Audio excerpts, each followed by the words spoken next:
Renungan Pagi, Yesus Nama di Atas Segala Nama oleh Ellen G. White, 14 Juni 2024. Mari kita berdoa. Bapa kami yang di sorga, Allah pencipta langit dan bumi, laut dan segala isinya, Allah yang maha besar, maha kuasa, satu-satunya Allah yang benar, yang kami sembah selalu melalui anak-Mu yang tunggal, Yesus Kristus. Terpujilah Yesus, anak Allah yang maha tinggi, yang adalah satu-satunya jalan dan kebenaran dan hidup bagi kami. Pada pagi hari ini kami bersyukur boleh bangun dan berbakti, dan sebagaimana membaca dan mendengarkan nasihat firman-Mu, kiranya ini menjadi pembaharuan bagi kami semua, agar kehidupan Kristus menjadi bagian kami, kehidupan yang penuh penyangkalan diri, agar pada akhirnya saat Yesus datang kembali, kami boleh menerima keselamatan. Beserta kami sepanjang perbaktian ini, kehendak-Mu yang jadi. Ampun kami akan dosa dan salah, karena kami berdoa hanya dalam nama Anak Allah yang tunggal, Yesus Kristus, yang adalah Tuhan dan Juru Selamat kami. Amin. Renungan hari ini akan dibacakan oleh Ibu Sian Tangka. Kepada Ibu Sian, kami persilahkan. Terima kasih. Selamat pagi untuk kita semua. Bacaan renungan pagi kita pada pagi hari ini, hari Jumat, tanggal 14 Juni tahun 2024, dengan judul Manusia Golgota. Ayat temanya terdapat di dalam Lukas 9 ayat 23. Setiap orang yang mau mengikut aku, ia harus menyangkal dirinya, memikul salibnya setiap hari, dan mengikut aku. Bacaannya yaitu, agar dapat disucikan dan tetap murni, umat Advent hari ke-7 harus memiliki Roh Kudus di dalam hati mereka dan di rumah mereka. Tuhan telah memberikan terang kepadaku bahwa apabila Israel saat ini merendahkan diri mereka di hadapan-Nya dan membersihkan bait suci jiwa dari segala kekotoran, Dia akan mendengarkan doa-doa mereka demi kepentingan orang sakit dan akan memberkati penggunaan obat-obatannya untuk penyakit. Ketika dalam iman manusia melakukan semua yang dia bisa untuk memerangi penyakit dengan menggunakan metode pengobatan sederhana yang telah disediakan Allah, maka usahanya akan diberkati oleh Allah. Jika setelah begitu banyak terang diberikan, umat Allah tetap mempertahankan kebiasaan-kebiasaan yang salah, memanjakan diri sendiri, dan menolak melakukan reformasi, maka mereka pasti akan menderita akibat pelanggaran. Jika mereka bertekad untuk memuaskan nafsu makan yang menyimpang dengan cara apapun, Allah tidak akan secara ajaib menyelamatkan mereka dari akibat pemanjaan mereka. Mereka akan berbaring di tempat siksaan. Yesaya 50 ayat 11. Oh, betapa banyak orang yang kehilangan berkat terbesar yang Allah sediakan bagi mereka dalam hal kesehatan dan karunia rohani. Ada banyak jiwa yang bergumul demi kemenangan istimewa dan berkat istimewa agar mereka bisa melakukan sesuatu yang besar. Untuk mencapai tujuan ini, mereka selalu merasa bahwa mereka harus melakukan perjuangan yang penuh penderitaan dalam doa dan air mata. Ketika orang-orang ini menyelidiki kitab suci dengan doa untuk mengetahui kehendak Tuhan yang diungkapkan dan kemudian melakukan kehendaknya dari hati tanpa keraguan atau pemanjaan diri, mereka menemukan ketenangan. Segala derita, segala air mata dan pergumulan tidak akan membawa keberkahan yang mereka dambakan. Diri harus diserahkan sepenuhnya. Mereka harus melakukan pekerjaan yang ada, memanfaatkan kelimpahan kasih karunia Allah yang dijanjikan kepada semua. Setiap orang yang mau mengikut aku, kata Yesus, ia harus menyangkal dirinya, memikul salibnya setiap hari, dan mengikut aku. Lukas 9 ayat 23. Marilah kita mengikuti Juru Selamat dalam kesederhanaan dan menyangkal diri. Marilah kita meninggikan manusia Golgota dengan perkataan dan dengan hidup kudus. Juru Selamat dekat sangat dekat kepada mereka yang mengabdikan diri mereka kepada Allah. Jika pernah ada suatu waktu di mana kita memerlukan pekerjaan Roh Allah dalam hati dan hidup kita, maka sekaranglah saatnya.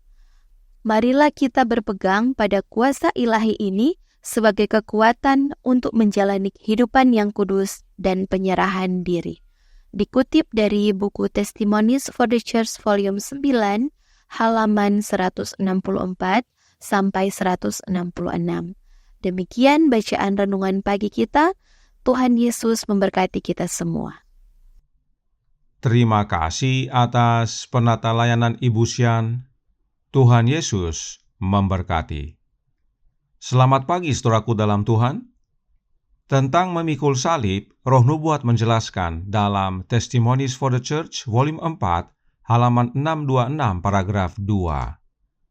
Kristus berkata, "Setiap orang yang mau mengikut aku, ia harus menyangkal dirinya, memikul salibnya setiap hari dan mengikut aku." Kita tidak boleh membuat salib untuk diri kita sendiri, dengan mengenakan kain kabung, dengan menjepit tubuh kita, atau dengan menolak makanan yang sehat dan bergizi bagi diri kita sendiri. Kita tidak boleh mengurung diri di biara-biara, jauh dari dunia, dan tidak berbuat baik kepada sesama kita.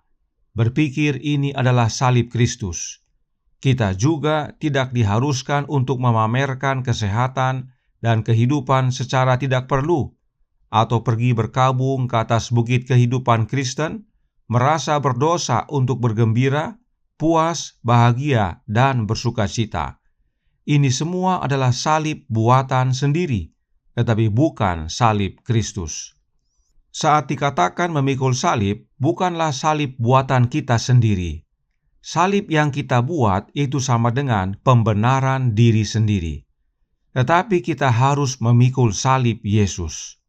Apakah maksudnya memikul salib Yesus? Testimonies for the Church volume 4, halaman 627 paragraf 1 menjelaskan. Memikul salib Kristus berarti mengendalikan nafsu dosa kita, mempraktekkan kesopanan Kristen, bahkan ketika tidak nyaman untuk melakukannya, untuk melihat kebutuhan orang yang kekurangan dan tertekan, serta menyangkal diri kita sendiri untuk meringankan mereka, dan untuk membuka hati kita dan pintu kita ke anak yatim piatu, meskipun untuk melakukan ini mungkin membebani kita dengan kemampuan dan kesabaran kita. Anak-anak seperti itu adalah anggota keluarga Allah yang lebih muda dan harus menerima kasih dan perhatian dan dibesarkan dalam pengasuhan dan nasihat Tuhan.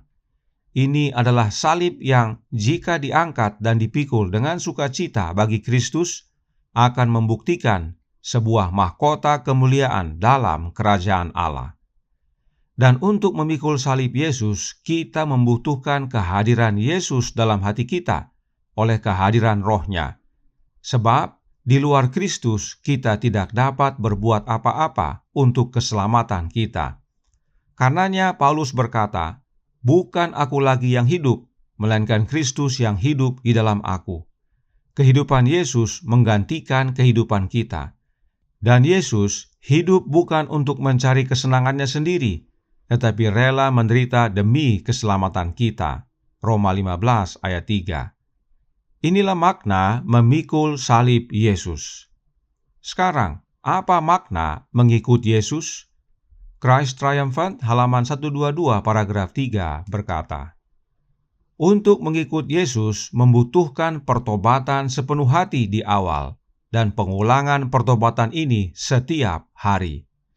Jadi, sederhananya, untuk mengikuti Yesus kita harus bertobat setiap hari. Dan ayat inti renungan hari ini berkata, setiap orang yang mau mengikut Yesus, ia harus menyangkal dirinya, memikul salibnya setiap hari. Jadi, langkah pertama adalah sangkal diri dulu, baru pikul salib untuk mengikut Yesus. Sekarang, apakah maknanya menyangkal diri? Perhatikan penjelasan Roh Nubuat tentang ayat inti renungan hari ini dalam Testimonies for the Church volume 4, halaman 521 paragraf 2. Keharuman kasih kita terhadap sesama itulah yang mengungkapkan kasih kita kepada Allah. Kesabaran dalam pelayanan itulah yang memberikan ketenangan jiwa.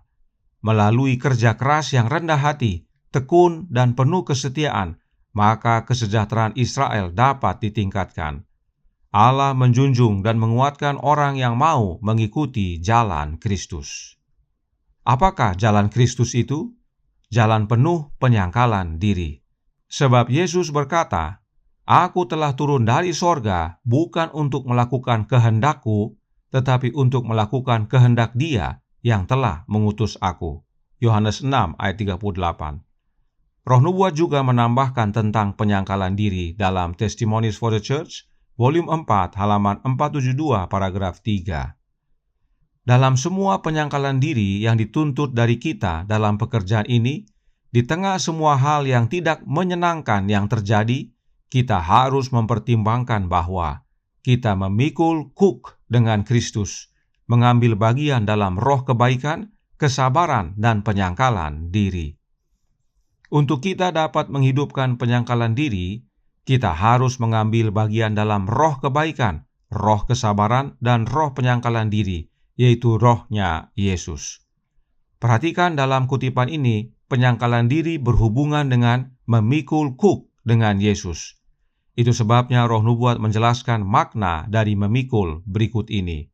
Dalam The Review and Herald, tanggal 23 Oktober tahun 1900, paragraf 3. Kita harus memikul kuk Kristus agar kita dapat ditempatkan dalam kesatuan penuh dengan Dia. Jadi, ada hubungannya penyangkalan diri dengan memikul kuk Kristus.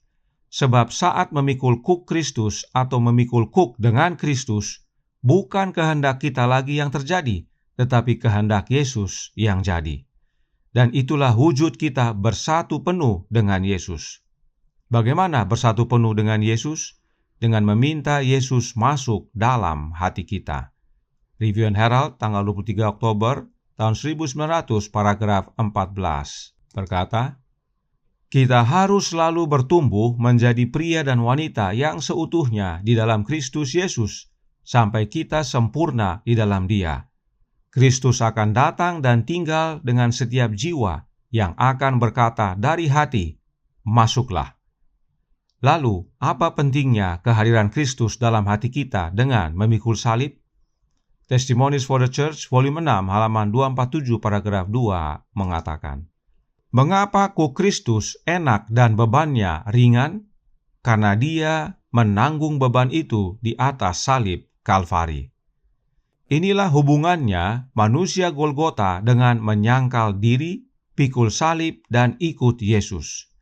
Satu-satunya makhluk ilahi yang telah menjadi manusia dan telah memikul salib dan menanggung salib hanyalah Yesus. Tidak ada yang lain. Karenanya yang memampukan kita untuk pikul salib setiap hari hanyalah Yesus. Dan bersama Yesus beban kita ringan, karena Dia terlebih dahulu telah menanggungnya untuk kita. Karenanya bukalah pintu hati kita dan terima Yesus masuk. Melalui kehadiran Roh-Nya, maka kita dimampukan untuk menyangkal diri dan pikul salib setiap hari. Apakah manfaatnya? Untuk kehidupan yang kekal. Tuhan memberkati, saya bawa dalam nama Yesus. Amin. Mari kita berdoa. Bapa kami yang di sorga, Allah pencipta langit dan bumi, laut dan segala isinya, Allah yang maha besar, maha kuasa, sumber segalanya, yang kami sembah selalu melalui anak-Mu yang tunggal, Yesus Kristus. Terima kasih atas nasihat yang indah pada pagi hari ini. Pentingnya kami untuk menyangkal diri, pikul salib, dan ikut Yesus. Sebab itulah jalan kepada keselamatan. Dan untuk itu kami perlu Yesus dalam hati kami. Kami bukan membuat salib bagi diri sendiri, menggunakan kekuatan untuk membenarkan diri sendiri, tetapi menerima Kristus masuk dalam hati. Karenanya tolong kami ya Bapa, karuniakanlah roh anak-Mu dalam hati kami, dan biarlah kami semua dengan senang hati membuka hati, agar Kristus masuk dan berkuasa, sebab hanya dalam Kristuslah kami dapat berbuah. Beserta kami sepanjang hari ini kehendak-Mu yang jadi, ampun kami akan dosa dan salah, karena kami berdoa hanya dalam nama Anak Allah yang tunggal, Yesus Kristus, yang adalah Tuhan dan Juru Selamat kami. Amin.